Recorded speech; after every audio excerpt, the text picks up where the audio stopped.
नमस्कार दोस्तों, मैं अर्जुन परिहार आपका एक बार फिर से स्वागत करता हूं सक्सेस अड्डा एकेडमी में एक नए लेक्चर सीरीज में। ठीक है, तो अभी तक हम प्राइमरी मेमोरीज का जो टॉपिक है वो कंप्लीट कर चुके हैं। तो नेक्स्ट टॉपिक की ओर बढ़ते हैं। नेक्स्ट टॉपिक आपका है कंप्यूटर फंडामेंटल्स। कंप्यूटर फंडामेंटल्स में हम दो चीज़ें पढ़ेंगे, एक आपका हार्डवेयर हो गया, दूसरा आपका सॉफ्टवेयर हो गया। तो जो आज का टॉपिक है दैट इज हार्डवेयर। जो आपको बोर्ड पे दिख रहा है that is classification of hardware. ठीक है ना। अब बेसिकली हार्डवेयर फिजिकल कंपोनेंट जितने भी कंप्यूटर के होते हैं जिनको आप फिजिकली टच कर सकते हो, वो सारे कंपोनेंट जो होते हैं वो सारे के सारे कंपोनेंट जो होते हैं वो हार्डवेयर की कैटेगरी में आते हैं। ठीक है, अब हार्डवेयर को एक और नाम से जाना जाता है दैट इज IPOS। किस नाम से जानते हैं हम? IPOS। अभी IPOS क्या है? Input process output storage. क्या है? Input process output storage. Abbreviation का खासा ध्यान रखेंगे आप, क्योंकि ये बाद में मैंने फिर पहले भी कहा था आपसे कि ये 4 से 5 नंबर की एब्रीवेशन आपके पेपर में आएगी। ठीक है ना। तो हार्डवेयर क्या चीज़ है? Physical component of computer. और दूसरा हार्डवेयर को एक और नाम से आप जानते हैं IPOS, and IPOS stand for input process output storage. अब हार्डवेयर को क्लासीफाई किया मैंने 4 कैटेगरीज में। एक हो गया आपका इनपुट डिवाइसेस, दूसरा आ गया प्रोसेसिंग डिवाइसेस, प्रोसेसिंग या प्रोसेस डिवाइसेस, थर्ड आ गया आपका आउटपुट डिवाइसेस, और लास्ट पे आ गया आपका स्टोरेज डिवाइसेस। अब मैंने ऐसी क्लासिफिकेशन क्यों की है? क्योंकि पेपर में क्वेश्चन इसी प्रकार से पूछा जाता है। आपसे पूछा जाएगा which of the following is a storage device, which of the following is a processing device, which of the following is a input device, या फिर which of the following is an output device, storage device. कुछ भी question आपसे पूछा जा सकता है। तो स्टोरेज डिवाइसेस के बारे में अभी आप अच्छे से पढ़े होंगे। अगर आपने नहीं देखा तो आप इससे पहले वाले टॉपिक जाके देखिए। जो स्टोरेज डिवाइसेस हैं उसमें हमने बात की मैग्नेटिक डिस्क की। ठीक है ना, जो मैग्नेटिक मेमोरीज होती हैं, ऑप्टिकल मेमोरीज की बात की हमने, फ्लैश मेमोरीज की बात की हमने। ये सारे के सारे डिवाइसेस जो होते हैं वो storage devices. Hard disk drive आएगा, फ्लॉपी डिस्क ड्राइव आएगा। ठीक है ना, CD, DVD, BRD, HVD, pen drive, memory card. ठीक है ना, ये सारे हम स्टोरेज डिवाइसेस में होते हैं। ठीक है, उसके बाद आउटपुट डिवाइसेस। ठीक है, जिससे आप आउटपुट लेते हैं। एक आ गया आपका मॉनिटर। ठीक है ना, तो मॉनिटर आ गया आउटपुट डिवाइसेस में। स्पीकर आउटपुट डिवाइस आ गया आपका। ठीक है ना, प्रोजेक्टर आउटपुट डिवाइस आ गया आपका, प्लॉटर आउटपुट डिवाइस आ गया आपका, और प्रिंटर आउटपुट डिवाइस आ गया आपका। अब प्रिंटर और प्लॉटर बेसिकली क्या होता है? प्लॉटर बेसिकली आपने देखा होगा कि जैसे ये बड़ी बड़ी होर्डिंग्स लगी होती हैं।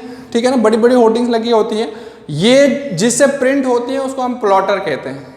उसे हम क्या कहते हैं? प्लॉटर कहते हैं। ठीक है, तो उसके बाद प्रोसेस डिवाइसेस जिसमें प्रोसेसिंग होती है। CPU आ गया आपका, GPU आ गया, मदरबोर्ड आ गया, रैम आ गया, रोम आ गया। This is central processing unit, this is graphical processing unit. Motherboard, RAM और रोम, ये सारे किस में आ गया? आपके प्रोसेसिंग डिवाइसेस में। ठीक है, तो उसके बाद आ गया आपके इनपुट डिवाइसेस, जिससे आप कमांड देते हो। ठीक है ना, जिस पे आप कमांड देते हो। तो इनपुट डिवाइसेस कौन कौन सी आ गई आपके पास?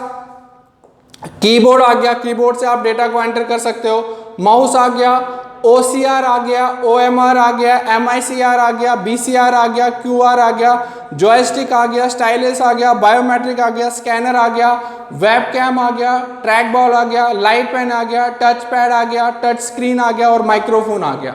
ठीक है ना, तो इन सभी चीज़ों को आप नोट डाउन कर लीजिए। बेसिकली पेपर में जो क्वेश्चन आएगा, मैंने पहले कहा आपसे कि भाई आपसे पूछा जाएगा कि पहला क्वेश्चन जो आएगा वो इस प्रकार से आ सकता है कि इसमें से कौन सी डिवाइस, मतलब क्लासिफिकेशन पूछी जाती है। कौन सा प्रोसेसिंग डिवाइस है, कौन सा आउटपुट डिवाइस है, कौन सा स्टोरेज डिवाइस है, कौन सा इनपुट डिवाइस है।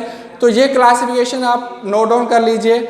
अब हम क्या करेंगे? 1 बाय 1 सभी को रीड आउट करेंगे, मतलब 1 बाय 1 सभी को हम पढ़ेंगे। ठीक है, थोड़ा डिटेल में पढ़ने की कोशिश करेंगे इन सभी को, जिस हिसाब से आपके एग्जाम में क्वेश्चंस आते हैं। ठीक है,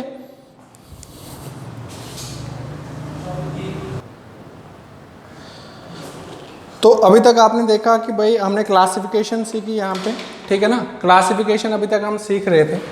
तो अब हम पर्टिकुलरली बात करते हैं इनपुट डिवाइसेस की। ठीक है ना, डिटेल में थोड़ा बहुत डिस्कशन करते हैं कि इनपुट डिवाइसेस में कौन कौन सी चीज़ें आती हैं और उनके ऊपर क्या क्या क्वेश्चन की पॉसिबिलिटी रहेगी। ठीक है ना, तो सबसे पहले मैंने यहाँ पे लिखा है कीबोर्ड। ठीक है ना, कीबोर्ड।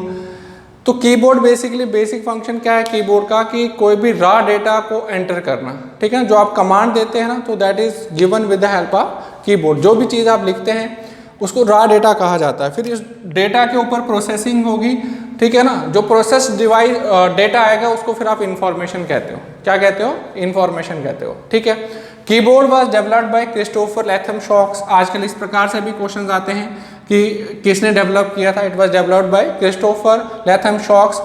और ये जो आपका कीबोर्ड है that is command driven. Basically ये जो है दैट इज कमांड ड्रिवन, इसलिए आप इसे क्या कहते हैं? CUI device. CUI stands for command user interface. Command user interface. Minimum keys कितनी पॉसिबल है कीबोर्ड में? मिनिमम कीज जो पॉसिबल है दैट इज 78 और मैक्सिमम कीज कितनी पॉसिबल है? 109। मिनिमम कीज, ये आपसे क्वेश्चन में पूछा जा सकता है कि बताइए कीबोर्ड में मिनिमम कीज कितनी, कम से कम कितनी होनी चाहिए? 78, ताकि वो प्रॉपरली रन कर सके। और मैक्सिमम कितनी हो सकती है? 109।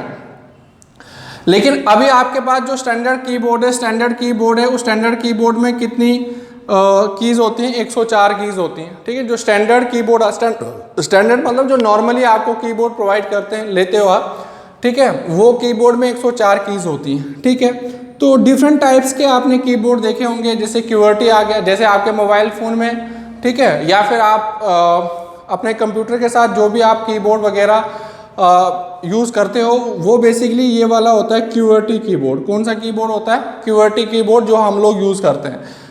AZERTY is also one of the example of keyboard. AZERTY is also one of the example, ये भी एक टाइप है कीबोर्ड का। और एक और है DOVRAC, ठीक है ना, DVORAK, DOVRAC, जो टाइपराइटर में बेसिकली इस्तेमाल होता है। और ये जो कीबोर्ड है वो सबसे फास्टेस्ट है। तो आप कहोगे सर फिर यही वाला कीबोर्ड क्यों नहीं इस्तेमाल करते हैं? क्योंकि बेसिकली हम इस कीबोर्ड के साथ इतना ज़्यादा फैमिलियर हो चुके हैं, इसलिए हम लोग जो है इससे यहाँ शिफ्ट नहीं आ रहे, ठीक है। इसलिए हम नॉर्मली कौन सा कीबोर्ड इस्तेमाल कर रहे हैं? QWERTY कीबोर्ड्स, ठीक है। तो ये कुछ क्वेश्चंस कीबोर्ड के ऊपर आ सकते हैं, ठीक है। Next is modifier keys.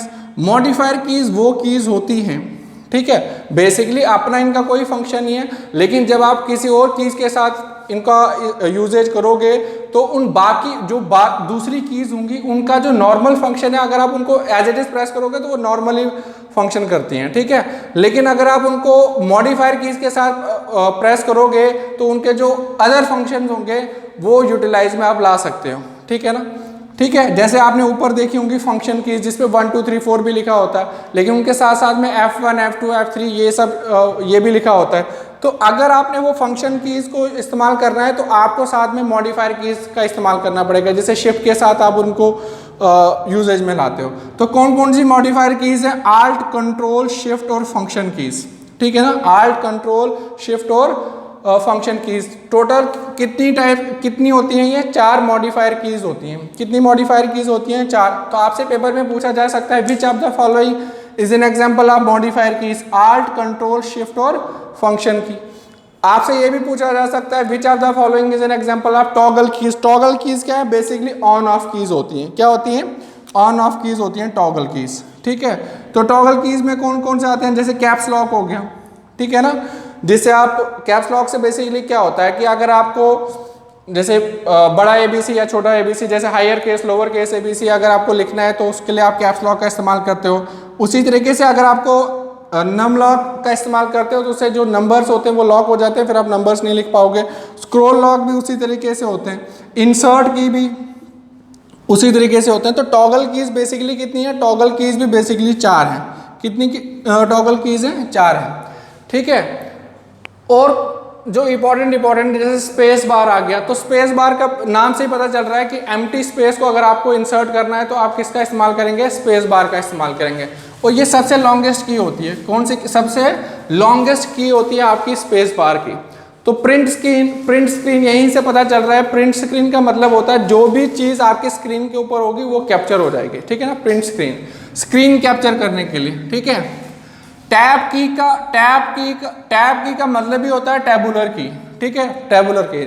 ठीक है। जब जैसे बेसिकली आप माइक्रोसॉफ्ट वगैरह MS ऑफिस वगैरह में कोई टेबल वगैरह बनाते हो तो आपको एक सेल से दूसरे सेल में अगर आप जाना है, एक सेल से दूसरे सेल में जाना है तो वहाँ पे आप एंटर की वगैरह प्रेस नहीं कर सकते, वहाँ पे आप प्रेस करोगे टैब की, ठीक है, तो वो अपनी लोकेशन जो है कर्सर चेंज करेगा एक सेल से दूसरे सेल में।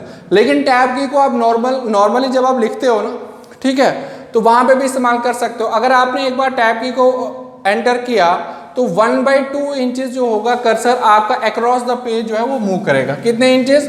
½ इंचेस, ठीक है। एंटर की क्या करता है? एंटर की का दूसरा नाम है रिटर्न की। एंटर की को हम एक और नाम से जानते हैं, क्या नाम है? रिटर्न की के नाम से जानते हैं। It moves the cursor to the next line, it moves the cursor to the next line. Escape key क्या करता है? बेसिकली अगर आप किसी प्रोग्राम में हो, ठीक है, कोई भी चीज़ आपने खोल रखी है, अगर आप एस्केप एंटर करोगे तो आप सीधा उस प्रोग्राम से बाहर आ जाओगे, ठीक है ना, to exit from the program. और फंक्शन कीज कितनी होती हैं? 12 कीज, F1 F2 F3, इस तरीके से कहाँ तक चलेंगी ये? F12 तक। तो आई होप आपको बेसिक फंडामेंटल समझ आया होगा, ठीक है। चलिए, थैंक यू।